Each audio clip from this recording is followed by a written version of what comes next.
Quem não conhece a história está condenado a repeti-la. Esse é o Visão Libertária, sua fonte de informações descentralizadas e distribuídas. Papel moeda não é o mesmo que dinheiro. Dinheiro, ou seja, um elemento qualquer usado como base para preços, para facilitar trocas entre pessoas, é um conceito bem mais antigo. O papel moeda em si é outra coisa, porque o papel moeda não tem valor, é só um pedaço de papel. Ele só vale porque as pessoas convencionaram acreditar no seu valor em uma determinada sociedade.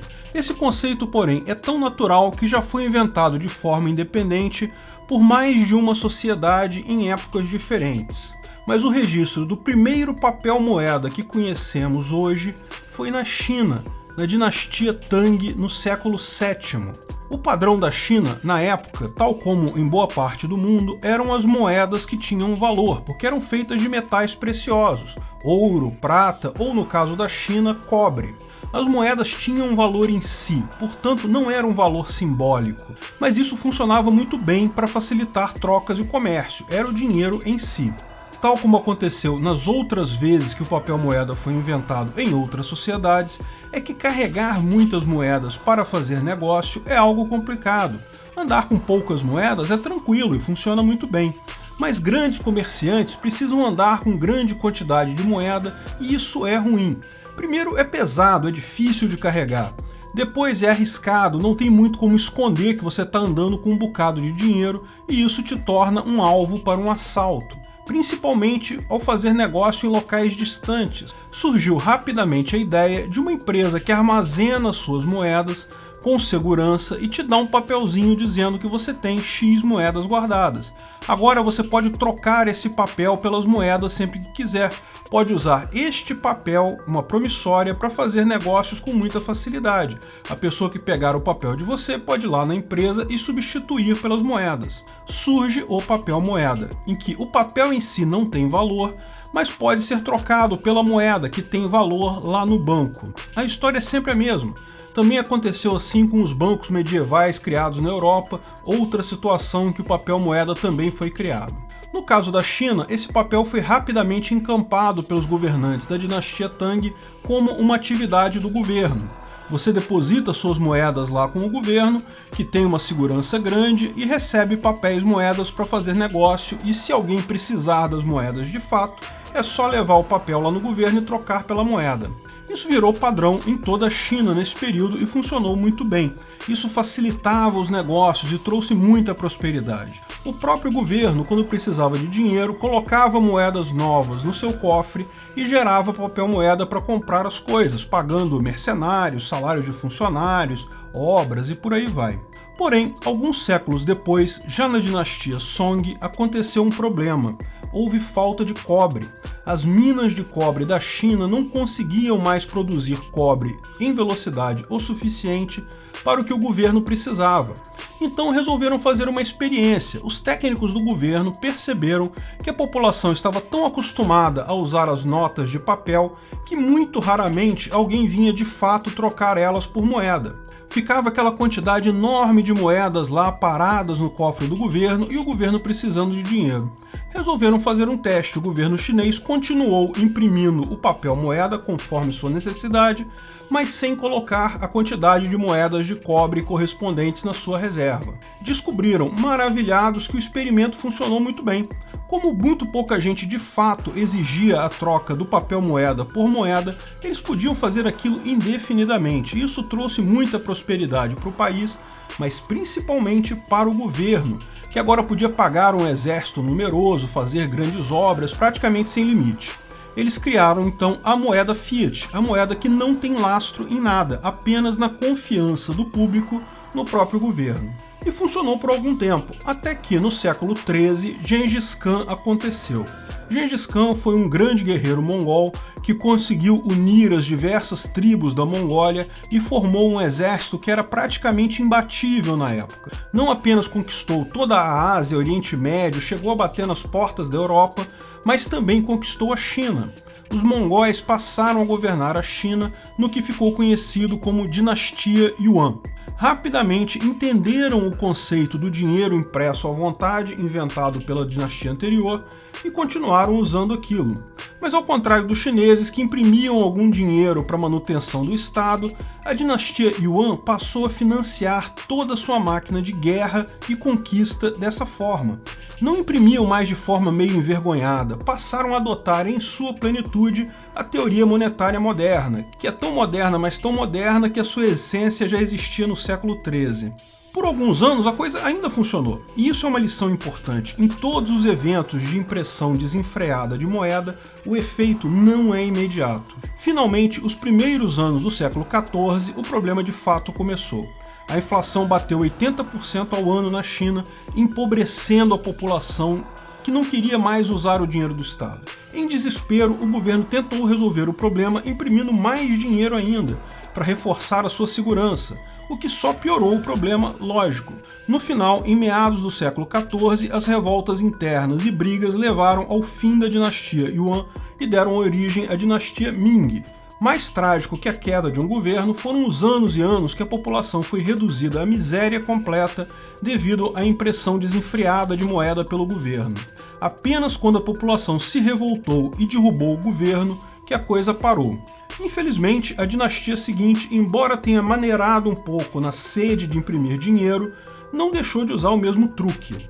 Aliás, esse truque nunca deixou de ser usado. Essa mesma história aconteceu várias vezes no mundo, desde que papéis moeda, a moeda fiat, cujo valor depende apenas da confiança da população, passou a ser a norma. Governos sempre, a todo tempo, imprimem moeda e causam inflação. Porém, quando fazem isso moderadamente, os problemas são relativamente pequenos. Inevitavelmente, porém, em algum ponto acontece uma tragédia, uma guerra, uma ocupação, o governo precisa imprimir dinheiro de forma desenfreada porque não tem outra alternativa. Num primeiro momento, lembra, tudo continua bem, mas inevitavelmente o envenenamento causado por isso destrói a economia completamente. A Alemanha sempre imprimiu seus marcos com moderação, mas após perder a Primeira Grande Guerra, precisou imprimir em grande quantidade, o que levou à hiperinflação do ano de 1923 e a todos os eventos trágicos que se seguiram a isso, como a subida ao poder de Hitler. A Iugoslávia, em 1992, com o fim da União Soviética, com a Guerra da Croácia, o governo foi pelo mesmo caminho, resultado, superinflação e, de novo, povo na miséria.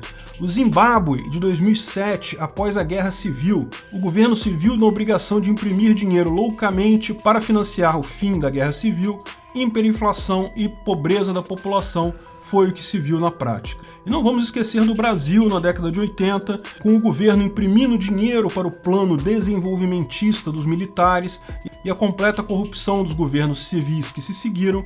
Novamente vivemos hiperinflação, governos perdem com isso, perdem, mas perde muito mais a população.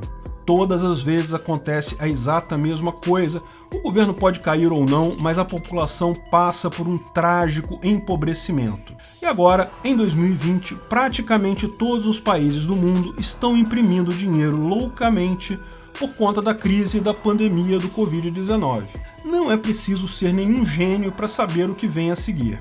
Não é imediato, como não foi em nenhum caso, acontece apenas algum tempo depois, mas está claro que isso vai acontecer. Porém, é preciso lembrar que existem duas variáveis novas nessa equação dessa vez. O experimento que estamos passando desta vez é totalmente novo. Duas coisas que nunca existiram em toda a história das catástrofes monetárias. Primeiro é que, ao contrário das outras vezes em que apenas um país imprimia muito dinheiro, dessa vez são muitos países imprimindo dinheiro. Praticamente todos eles. Isso pode significar que a desvalorização de uma moeda contenha a desvalorização da outra e as coisas acabem equilibrando sem grandes tragédias. Mas pode significar também um efeito multiplicativo, que a inflação em dólar vai potencializar a inflação em real e em outras moedas, por exemplo, tornando a coisa toda muito mais violenta. O mundo inteiro imprimindo dinheiro desta forma é a primeira vez. Segundo que agora temos uma alternativa de dinheiro não controlada pelo governo, as criptomoedas. Todas essas crises do passado, a população sempre teve a alternativa de usar o ouro ou cobre ou prata como moeda. Porém, isso nunca resolveu, porque o ouro é difícil de usar na prática. Lembra que o ouro, prata e outros metais eram usados lá atrás e foram substituídos justamente por serem algo difícil de se usar numa negociação no dia a dia. Hoje em dia, com a quantidade de transações que estamos acostumados a fazer, seria totalmente impossível negociar em ouro diretamente. As criptomoedas, por outro lado, são uma invenção nova. As criptomoedas são melhores que o ouro ou outros metais e melhores que o papel moeda porque conjugam as boas características de ambos. São tão ou mais fáceis de usar em transações comerciais quanto o papel moeda e é tão difícil de ser inflacionado quanto o ouro ou outros metais. Na verdade, é mais difícil de ser inflacionário que o ouro. O que veremos adiante é difícil dizer. Como falamos, é um grande experimento que vamos passar nos próximos anos. Lembra, o efeito dessa irresponsabilidade monetária nunca acontece imediatamente, sempre leva algum tempo. Mas com uma responsabilidade tão grande quanto essa, é difícil imaginar exatamente como será. A mera escala da impressão monetária maluca que foi feita por todos os países, aliada a existir uma moeda alternativa que a população pode usar para transacionar, é uma experiência totalmente nova. Nunca houve uma crise como essa que se aproxima. Eu acho que essa ainda não vai ser a crise que vai derrubar todos os estados do mundo.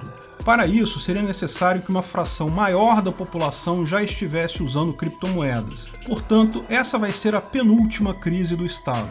Os estados vão sair dessa crise com muito menos poder monetário e a população com um uso muito maior de tecnologia e criptomoedas. A crise seguinte, essa sim será o fim do Estado.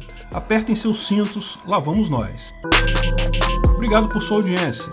Esse vídeo foi um oferecimento de armataweb.com. Cloud e serviços de data center, 100% de compromisso com a satisfação e privacidade dos clientes. Aceitamos Bitcoin, veja o link na descrição do vídeo. Se você gostou desse vídeo, clique no like e compartilhe ele em suas redes sociais. Se inscreva no canal para nos ajudar, clicando no botão vermelho abaixo. Se quiser ser avisado de novos vídeos, clique no sininho ao lado. Até a próxima!